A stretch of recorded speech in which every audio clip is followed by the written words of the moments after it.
Now, as we told you a little earlier, over on Radio 5 Live right now, my colleague Nicky Campbell is putting your questions to Reform UK leader Nigel Farage. If you want to get in touch, here are the details on the screen for you. But for now, we can listen in. We welcome viewers to BBC Television and BBC News. We're halfway through a session with Nigel Farage. James is making the point. Just make it very quickly again, James, the point you're making about where do we get the workers from for social care, for HGV drivers, for construction, all the professions that are lacking at the moment, that we need to get those people, and we do not have the time to train them up properly. What do you want to say, James?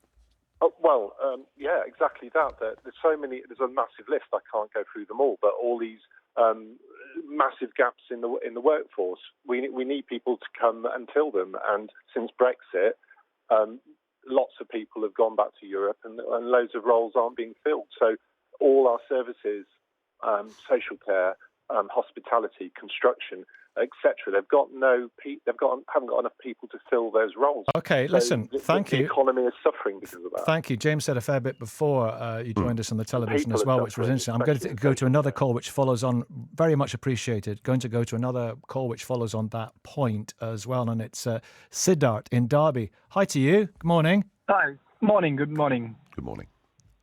All yours. So my question to Mr. Farage is, why none of the political parties are talking about the positives of the net migration? Because not all net migration is a liability.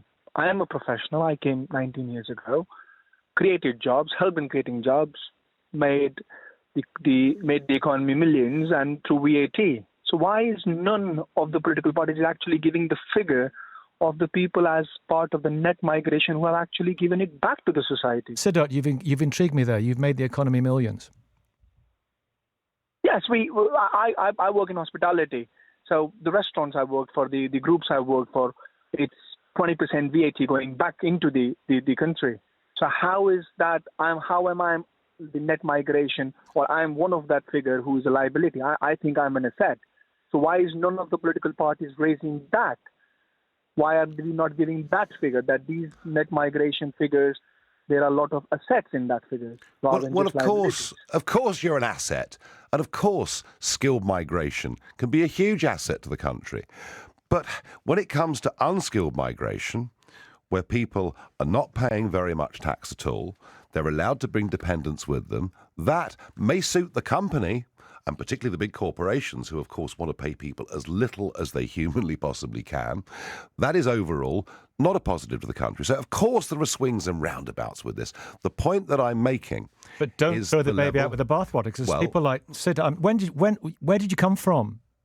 I come from India. I came in 2007, and I've paid my taxes. My partner helped me. She come over. She was a dependent. She's worked with me all these years and paid her taxes, paid it back into the economy, created wealth. So how it's just a very ambiguous figure which we gave to the public and say, the net migration is in 250,000 or 500,000. Penny Morton last night called you a Labour enabler. How do you enable people like... Never mind that. Poor old Penny Morton. It's sad. Never mind that. How do you enable people like Siddharth to come, who has done so much for this country? Very simple. What we're talking about and proposing is we have an overall net migration figure of 0. Which means there's room for lots and lots of Siddharths to come every year, and there's room for us to retire to Spain or go work in Australia for a couple of years or whatever it may be. So we're not close. This idea. Not everyone can retire to Spain or go and work in Australia. Well, a lot of people do, and increasingly, sadly, a lot of our brightest and best are leaving the country and not coming back. But that's a separate debate. So, Siddharth, what I'm talking about is, of course, we want skilled migration into the country. What we cannot go on doing is having large-scale, unskilled migration with dependents at the same time as millions of our own people are on benefits, and many of them are trapped on benefits. And this is a very important point. Not everybody on benefits is a scrounger or a sponger. There are many people on benefits would love to get back to work, but they find they get a low-paid job. They're frankly better off staying on benefits. So our idea here is to increase the number at which people start paying income tax to £20,000 a year. If we get more people who are unemployed back into work, profitably for them, we won't need the same level of unskilled migration. Siddharth, thank you very much indeed. Another great call. Get in touch. And we've got Claire coming up. I want to ask you something about your, it's not a manifesto, it's a kind of prospectus. Is it? Yeah, I think if you sort of ask people...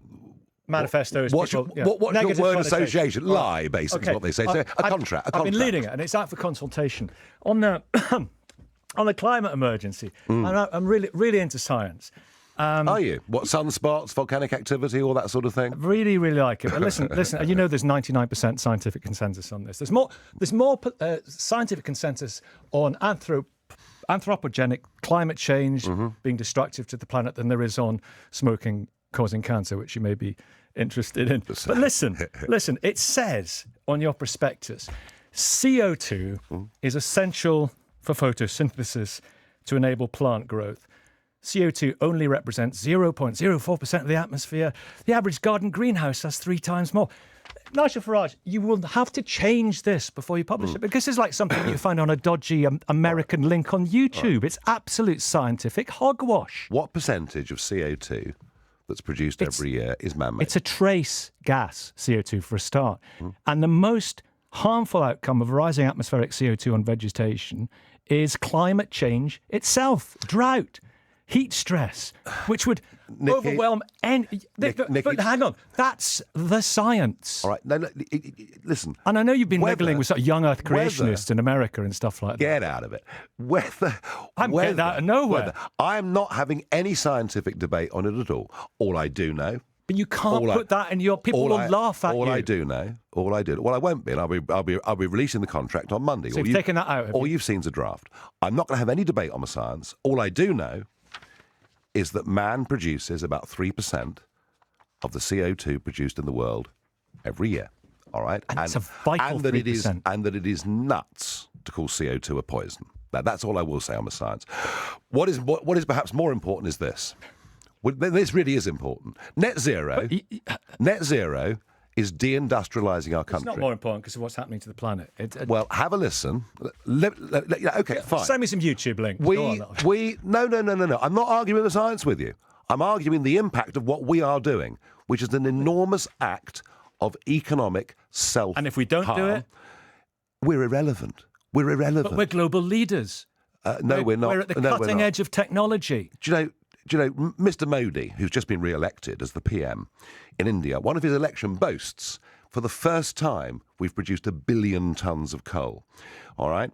And if you have a look at China, you have a look at India, you have a look at Indonesia with their 250 coal-fired power stations, you realise that actually what we've done hasn't benefited the planet at all. We have literally offshored production of steel. But they're looking to us gas, for our technology. We have leading technology in this country. They're laughing at us. Well, they're laughing at us. I mean, China builds 80 big new coal-fired power stations every year.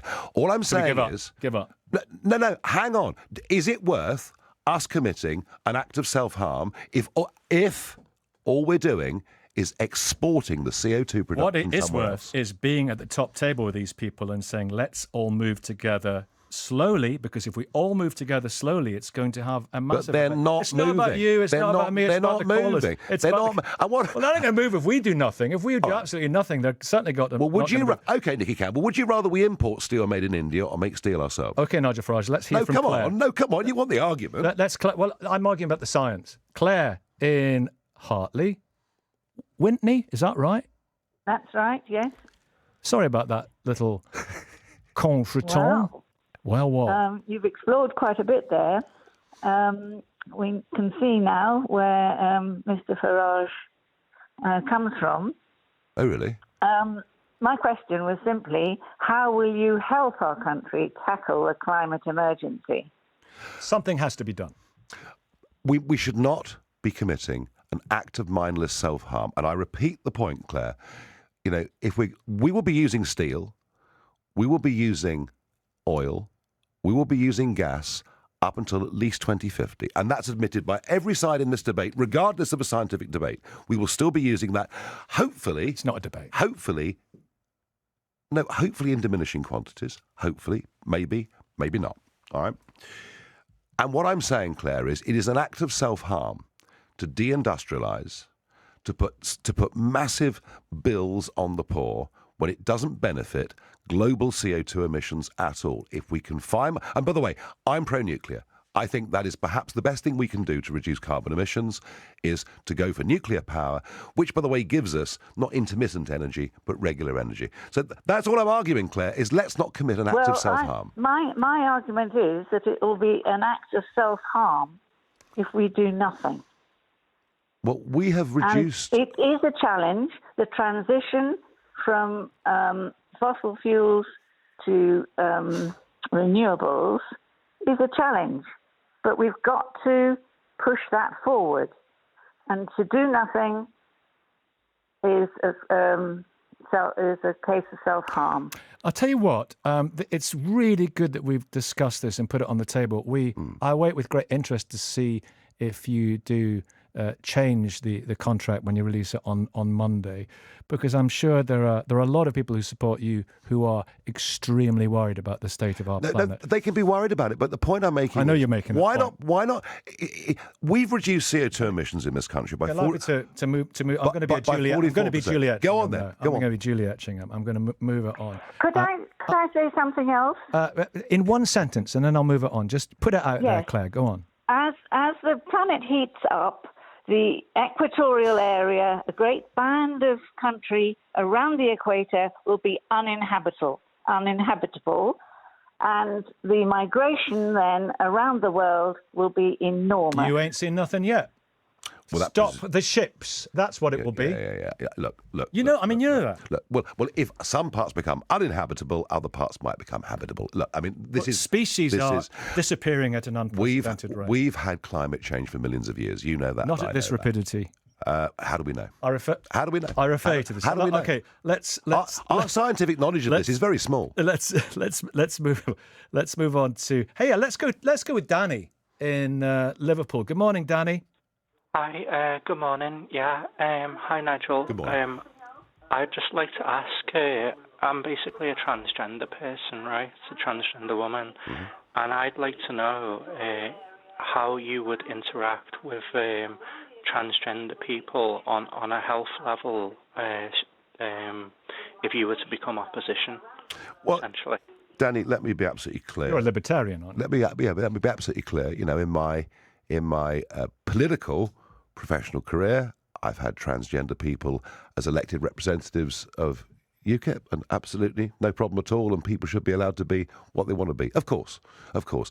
Where, Danny, I might have a debate with you is, the idea that a male who's gone through male puberty should be able to compete in a swimming event as a woman, then I'd say, no, that shouldn't happen. And I think actually that debate is beginning to be settled. I think sort of Sebastian Coe of the Olympic International Committee has kind of come to that conclusion as well. And similarly, Danny, whilst we must respect the rights of transgender people, and we should, we equally must respect the rights of women too, for women-only spaces. So I think this whole debate gets very, very heated, but I think there's some fairly good common sense ways out of it. Do you want to come back on that, Danny? Yeah. What I would like to add to that, though, right, is, so, I'm asking purely now from a health perspective, right? So put kind of like, the common sense debates aside for a moment. Mm-hmm. A lot of transgender people, they have to wait years and years just to be seen by the clinic, to get a diagnosis of gender dysphoria, which a lot of politicians don't seem to understand what that entails. Now, from a purely health perspective, right, and taking views out of the question, how would you deal with the health side of it? Well, Danny, we've got a massive health problem with huge waiting times for not just people with that condition, but virtually every condition that you can possibly think of. So that's that question is actually a much broader question about what we're getting for the money we put in to the health service and why waiting times have gone up as much as they have. And I have got some quite big thoughts on that. Okay, we await the contract. Thank you very much indeed. Let's go with, let me see now, Kimberly in Brighouse. Good morning, Kimberly. Good morning. Good morning, Nigel. Morning. My question to you was, what are your plans for the prison service, and in particular, IPP sentencing? Do you know anything about it? I don't know much about it, no. I know a little bit about the prison service just because of the number of prison officers that have emailed me in the last couple of years saying how just how depressed they are, frankly, working in the sector. It would appear that a lot of our prisons are falling into a sort of Victorian disrepair. Do we need more of them? I think there's no doubt. I think there's no doubt about it. Well, that's true. So the IPP sentencing, Yep. it's an imprisonment for public protection. Yep. It's a sentence that, is added on when people aren't to get a life sentence. Mm-hmm. So there are thousands of prisoners still held with an IPP sentence. This came in with Tony Blair, and then it was quashed in 2012. But these prisoners, they're in there with an undetermined sentence. It needs to be looked at. There's no structure put in place. And we really need your help. We need everybody's help, especially the government. Well, I tell you what. People haven't got a clue about this IPP sentencing. They don't know it exists. There's nearly 3,000 prisoners still inside. 40% haven't ever been released, and it's costing billions. Okay. Yeah, and Kimberly, for short sentences, should there be more people who are released or who are not incarcerated in the first place? Well, I want to thank Kimberly. There are some people Kimberly who are for sentenced for minor offences. Mm-hmm. With a 2-year sentence, and they're still in there 10 years later. Nigel Farage. Right. Well, Kimberly, nobody can pretend to know everything. I don't. You've opened my eyes to something here, which I'm going to try and find out more about. No. What you've said is very interesting, and I will look at it. Absolutely. Thank you. What I would generally say about crime, Nicky, I tell you what really worries me. You can now go shoplifting, and provided you nick less than 200 quid's worth of stuff, you're not going to get prosecuted. I mean, I understand that, and I understand and that worries me. The service is there for when you break the law. Mm. You put in prison because you break the law. You get a sentence. You serve your sentence. You get released. Hopefully, you're rehabilitated. Rehabilitation is another thing, because they did bring new amendments in April of this year, but it's not enough. These amendments haven't been made law, and more should be done to provide more support and progress the release of IPP prisoners who are stuck in the system. Kimberly, you obviously know more to be done to provide support, Kimberly, to enhance the progression. I want to ask you a question. Your help. I want to ask you a question, because you obviously know a lot about this and far more than I do. What percentage? I'd like you to learn about No. That's why I'm asking you a question. What percentage of those? It. What percentage do you think of those that go to prison do come out rehabilitated? I think it's lower than it should be. I think now the resources are terrible. I think it needs looking at on a massive scale. That needs a reshuffle as well as everything else. We know this. We know this. Interesting. That money, that 1.1 billion, that was in December 2023. That 1.1 billion is being spent on the IPP prisoners. That could be put into a different reform, rehabilitation. Do you support Mr. Farage? I do. I agree with a lot of what he says, which is why I've raised this question, because it's important. Thank you. But yes, learn about it and get in touch with me. Get this number before you leave and let's do something about it. There are thousands of families out there that feel the same. Every day's a school day. Should we put you in touch afterwards? I'd love to. No, I'd love to. No, she obviously knows a lot about it. Yeah. Chris in Cumbrian. Good morning, Chris. How are you doing? I'm good, thanks, Nicky. Sorry, sorry. Right. Thank you for having me on. Don't say you drifted off. It's fascinating stuff. Carry on. No, it was very interesting, that point, actually. No, very interesting. Thanks for having my call, and hello, Nigel. Good morning. I just wanted to ask a question about government waste, because the website states that you can make 91 billion in cuts based pretty much on waste. I want to know if you think this is actually a realistic number. I would question some of the maths within there. So I'd just like to say, what does waste mean? Well, that would mean saving £5 in every 100, and that would mean that would mean some very big cuts, by the way, to Whitehall departments, and they'll scream and shout and fight against it. Of course they will. Just everybody that works anywhere in the public sector talks about the phenomenal amounts of waste. And I think this begins in Whitehall, and when we've got these great big offices in Whitehall, people only working 2 or 3 days a week, a work-from-home culture. So, yeah, it's funny. It feels like the civil service runs the government in this country rather than the other way around. So, yes, we would have some fairly tough things to say to the civil service about the way they operate, but indeed about the ways in which our money is spent. And that, by the way, counts at a national level, but have a look around the country at the number of local councils that are going bust as well because they're not managing public money correctly. Yeah, I can't disagree necessarily with the waste. 91 billion is essentially 10%-ish, maybe 8%, rough maths in my head. If we're talking about huge numbers of the payments out of the total government spend are going to be pension payments, benefit payments, PIP, universal credit. They're going to be on NHS. Once you sort of factor those sorts of things in, and assuming you're not talking about cutting things like pensions and that sort of stuff, we're going to, we're not talking about £5 in every 100. We're starting to talk about, quite a big percentage. And this is why I wonder, in terms of the numbers, the concept of waste is not what I'm necessarily questioning. No, it is a complex issue. Billion is of course, huge. Of course it is. It's easier said than done, like many of those things. When people say, we're going to clamp down on tax avoidance. No, I know. But I mean, I think, as I say, I bet if you opened up a sort of anonymous call line on your show and asked people in public services, do they see waste? I think you'd be amazed by the response you got. We will go. Thank you, Chris. Let me go to Alan. Alan in Minchinhampton. Very quick one for you. The debates last night. Many of these people see you as persona non grata. Of all the other party leaders who were on the debate last night and the other debates, who was the friendliest to you? I found Flynn from the SNP the sort of most human, as it were. I mean, look, I'm sure that if you having a bit of crack with him backstage. Yeah, I'm sure if you went out socially with Angela Rayner, she'd be an awful lot of fun.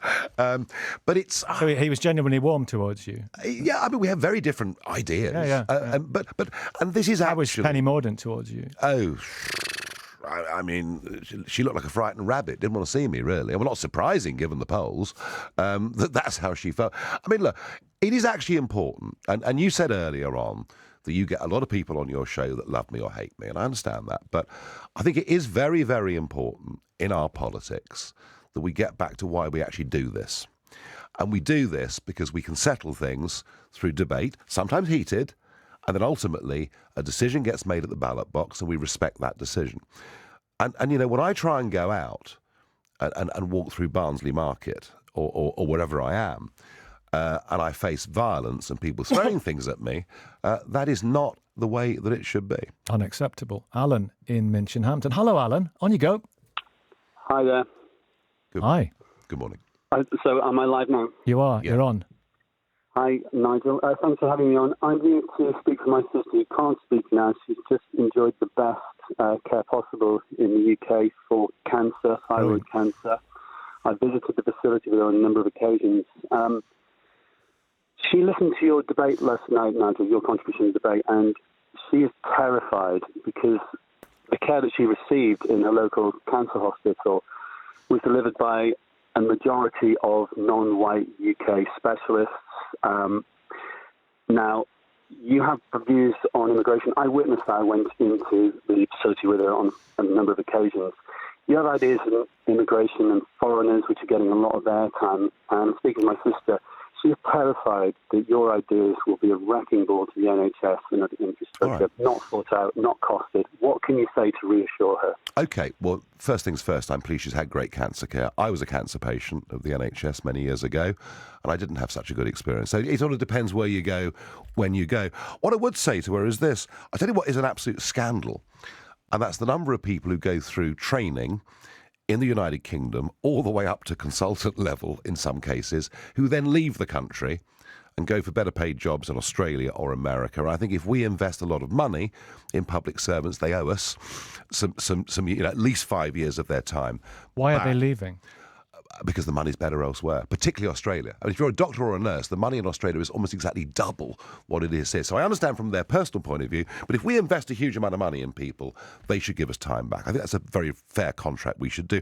I would also point out that when it comes to doctors and nurses that we take from overseas, very often we take them from countries that are very, very poor countries, where undoubtedly they're needed far more there than they are here. So there's a moral aspect to it. For some reason, even people with 3 A's at A-level have been denied places at medical school. You haven't said anything about how you would modify your ideas on immigration and foreigners so that the ideas that you want to put forward would not damage the NHS. You are using pejorative terms in this conversation. I am not. The point I have made already on this show is that we have net migration at around about 0 overall. There is still a huge amount of room for people with all sorts of skills to come into our country. But my preference, Alan, is we remove the cap that's existed for the number of places open at medical school. Goodness only knows why we've done this. And we start to encourage people to go and learn, not just this. How would you encourage them? Oh, I don't think it's very difficult to encourage people. I think what we've been doing is sending them to the wrong place and packing them off in huge numbers. You have no track record in policy or government. 3 weeks ago, you were off to help Trump, who is famously not a supporter of state-funded care, and an insurrectionist. You've seen an opportunity to split the vote, so now you're sticking around. How can I want us to train plumbers, carpenters, plasterers, nurses, doctors, engineers. We've lost our way. You have no idea how to do it. We've lost our way. How can people trust you? You haven't even got a political party. You've got a limited company. You have no interest in the UK. Just want to fill your pockets and get attention. Fill my pockets? Well, I'll tell you what, if I want to fill my pockets, I'll walk out of this studio and I'll go straight back to GB News and do my job there. I'm not doing this to fill my pockets. I'm doing it because I believe in what I'm doing. Proper grown-up politics. Oh, well, I'll tell you where proper grown-up politics has got us, to the state we're in now. Listen, all the best to your sister. And thank you. It's brilliant that she's received the care that she has, and from all the amazing staff. Thank you very much indeed, Alan. When's the last time you cried? Oh gosh, I think quite a long time. I hope quite a long time ago. What would it have been about? Probably going into the jungle on I'm a Celebrity. Let's go with Sheila in Newcastle. Hello, Sheila. Hello, hiya. Hi. Morning. All yours. Morning. Reen Ap Yorworth is coming up, leader of Plaid Cymru. He's coming up. Any questions for him? Loads of stuff. Wants to rejoin the customs union and the single market. I won't get a response from Nigel Farage on that one. He wants to get rid of nuclear. Very much different from Nigel Farage. But you can talk about 20-mile-per-hour speed zones. Loads of stuff with him. But what about your good self, Sheila? Quick one. I just want to know what Nigel thinks about the current state retirement pension age. Well, I mean, if you're talking about the WASPy women, they've been given an absolutely rotten deal. They should have been given more notice. Now, in theory, they were given the notice. It's just that it wasn't advertised properly. But I think we have to face up to a reality, all of us, and that is that if life expectancy continues to go up, I'm afraid the ages at which people retire have to go up as well. And it's funny because, you know, Frank Field, Lord Field, died recently, and he was the man who Tony Blair asked in 1997 to go away and think the unthinkable about retirement ages, and Frank Field came back having thought it, and Tony Blair sacked him. So, yeah, we've done too little too late on this, but, you know, the original, I mean, don't forget, when the retirement age for men at 65 was brought in, that was in 1908. So I think we're just going to have to, you know, understand that if we're able, we're going to have to work for longer. It's just a fact of life. Yes, but the thing is, when the unemployment's at the rate that it's at, all the elderly people who are having to work till like 66, 67, maybe longer, because, you know, whoever gets in might increase it. So it would release more jobs for younger people if the older people could retire at a younger age. And really, I don't agree with the men having to work till they were 65. They should have been put down to 60. We can't afford Men and women should have been the same. I'm sorry. I know we can't afford it, but that's why I'm voting for you, Nigel, so that you get the population down, and we might be able to afford for the people who've contributed for 40 years into the system should be able to retire at 60. Well, look, we can argue about the retirement age. The principle that if you've paid in, you should get looked after at some point. Of course, I agree with you with. But Yeah. I mean, in France, they're having this amazing debate as to whether they retire at 60 or 62. If you're going to have a life expectancy of 78, 79 years old, there's a bit of a gap there. Listen, thank you very much indeed, Sheila. It's been a great focus group. I think we so much of the time we say goodbye to our viewers on BBC television. Thank you for watching. Very interesting focus group this morning.